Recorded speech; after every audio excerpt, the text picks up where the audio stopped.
ಹೇಳಣ್ಣ. ಅಣ್ಣ ಇಲ್ಲಿದ್ಯೋ, ನಮ್ಮ ಏರಿಯಾದ ಕರೆಂಟೇ ಇಲ್ಲ. ಕರೆಂಟ್ ಇಲ್ದಕ್ಕ ನಮ್ ಕೆಲ್ಸಗಳೆಲ್ಲ ನಿಂತೋಗಣ. ಅದೇನೈತ್ ಬೇಗ ಬಂದ್ ಸರಿ ಮಾಡೋಗ. ಬಂದೆ ಅಣ್ಣ ಬಂದೆ. ಅಣ್ಣ ಏನ ಊಟ ಮಾಡ್ದಂಗ ಅರ್ಧಕ್ಕೆ ಬಿಟ್ಟು ಹೋಗ್ಬಿಟ್ರಲ್ಲ. ಆಮೇಲೆ ಬಂದು ಊಟ ಮಾಡ್ತಾಣ, ಸ್ವಲ್ಪ ಕೆಲ್ಸ ಐತೆ.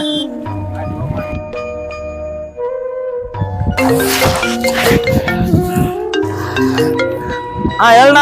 ಎಲ್ಲಿದ್ಯಪ್ಪ ಲೈನ್ಮೇನ? ಊರಾಗದ್ಯಾ? ಊರ್ ಬಿಟ್ಟು ಹೋಗಿಯ ನೀನ? ಎಲ್ಲಿಲ್ಲಣ್ಣ, ಇಲ್ಲೇ ಊರಾಗದೀನಿ. ಇಲ್ಲೆಲ್ಲೇ ಲೈನ್ ಹರ್ದು ಬಿದ್ದೈತಂತೆ. 2 ದಿನದಿಂದ ನಮ್ ಪೈರ್ ಒಣಗಾಕತ್ತಾವ ನೀರ್ ಕಟ್ಲಾರ್ದಕ್ಕ. ನೀ ಬಂದ್ ಸರಿ ಮಾಡ್ತೀಯ, ನಾ ಬಂದ್ ಕಾಣ್ಲ ಆಫೀಸಿಗೆ. ಬರ್ತಣ್ಣ ಬಂದ್ ಸರಿ ಮಾಡ್ಕೊಡ್ತೀನಿ.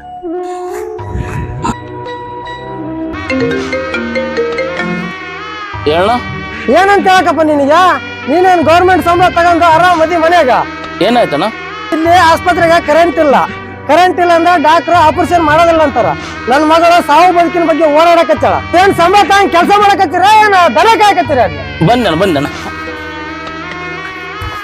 ಆಯ್ತು ನೋಡಣ್ಣ ಕೆಲ್ಸ. ಸರಿ ನಡೆ. ಒಂದು ಫಾಲ್ಟ್ ಕಂಡಿಡಕ್ 5 ತಾಸು ಮಾಡ್ತೀಯಲ್ಲೋ ನೀನು. ಅಪ್ಪಿ ನಿನ್ನ ಹತ್ರ ಕಾಯಿನ ಆಯ್ತಾ? ಐತಿ ಕೊಡಪ್ಪಿಲ್ಲ, ಸ್ವಲ್ಪ ಕಣ್ಣು ಮುಚ್ಕೊಳಪ್ಪೆ. ಮುಚ್ಕೊಂಡು ನೋಡಪ್ಪ ಅಣ್ಣ. ಸಾಕು, ಕಣ್ಣು ಬಿಡಪ್ಪೆ. ಬಿಟ್ಟೆ ನೀನ್ ನನಗೆ ಕೊಟ್ಟಿರೋ ಕಾಯಿನ ನಾನ್ ನಿನ್ ಸುತ್ತಮುತ್ತ ಹೋಗ್ತೀನಿ. ನೀನ್ 5 ನಿಮಿಷ ಆ ಕಾಯಿನ ನನಗೆ ಹುಡ್ಕೊಡು.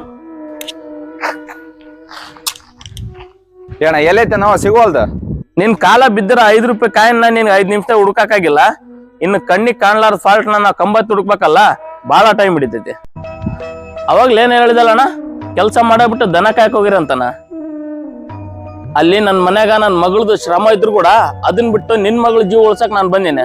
ಅದನ್ನ ತಲೆಗಿಟ್ಟ ಮಾತಾಡ. ನೀವು ನಮಗೆ ದುಡ್ಡು ಗಿಡ್ಡು ಏನು ಕೊಡೋದ್ ಬೇಕಾಗಿಲ್ಲ. ನಾವ್ ಮಾಡೋ ಕೆಲ್ಸಕ್ಕೆ ನೀವು ಮೊದ್ಲು ಮರ್ಯಾದೆ ಕೊಡ್ರಿ, ಅಷ್ಟೇ ಸಾಕು.